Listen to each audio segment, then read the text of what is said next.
Resident Evil 7 Biohazard rises like a phoenix from the ashes of its previous installment. Capcom's latest in the 20-year survival horror franchise is a bit different from its predecessors, but in a really unique way. We've gotten to play a few hours of the game so far, so here's our first impressions as we give you a look into Resident Evil 7. The story takes place in and around a creepy rundown farmhouse in the fictitious town of Dulvey, Louisiana. You play as Ethan, he's just kind of an average guy. He's looking for his wife and he's managed to track her here. Things go from bad to crazy to downright awful in what is easily the worst few days of Ethan's life.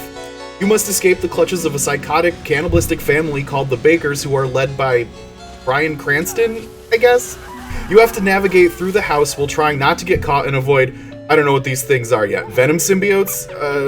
All while trying to figure out the mystery of what caused all of this in the first place. Seriously, any situation that involves a creepy old house, the South, and someone named Daddy is just... ugh. The characters in the game are very interesting or very frightening, with the exception of Ethan. And it's pretty obvious that that's intentional.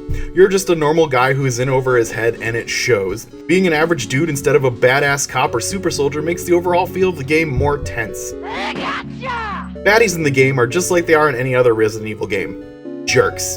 They usually pull their spooky, oh, I just killed you and when I come back into the room your body was gone routines that anyone who's familiar with this series should come to expect. Aside from the family from the hills have eyes, there are mold monsters everywhere. They pop off the walls, fall from the ceiling, and come out of just about any location you can think of. There are apparently people who have been experimented on, and they're damn hard to kill even with some good old-fashioned headshots. The level of graphics in the game are amazing. I gotta give it to Capcom, shit looks pretty realistic. The house has so much detail, which is really important to the game as you need to remember the nooks, crannies, and hidden passages throughout the whole house.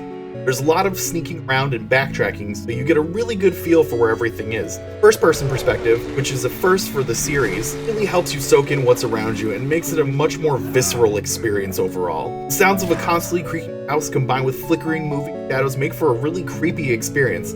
I was playing in the dark with headphones on and I actually jumped in my seat when Logan came into the office because I was so immersed. The music is minimal to none depending on the situation. Very subdued, ambient, and designed to add tension. It lets you focus on all the weird little noises of the house, the footsteps of people coming to kill you, and your own heartbeat racing depending on what's going on. Nothing says something bad is about to happen like a door slamming behind you or hearing someone come creeping down the hall. What I really liked about this game was the overall realism of it all, and by real I mean dousing your hand with first aid juice totally restores all your wounds. I mean more in the sense of it really felt like you were just an average Joe thrown into all this madness. Minimal overworld hints, there's no HP bar, just blood on the screen. You gotta play it all by instinct, which is cool. All of the VHS cutscenes are really neat too. You get to actually step out of the character you're playing as and play through a different character for a little bit. I really liked that part. One of the things I disliked was the boss fights were pretty tough. I mean, I know it's Resident Evil, so that's to be expected, but still. When you get into a boss fight, it's really hard to figure out whether or not you're doing any damage or just straight getting your ass beat, which was more often the case. Sometimes I would shoot something in the head and it would recoil. If I shot it again during that recoil animation, it was unclear if I was doing more damage to it or just wasting my precious ammo. So it goes from being a really spooky game that you're immersed into to now having to be this one part that you have to grind over and over again.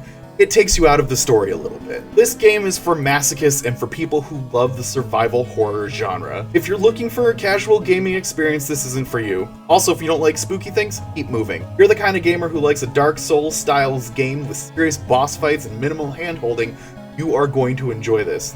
This is also a great game if you're looking to get into the Resident Evil series or ready to give Capcom a second chance after RE6, with the aforementioned disclaimers of course. Resident Evil 7 Biohazard is available now for PS4, Xbox One, and PC. Check it out for yourself, and remember, try to keep your head. Wait!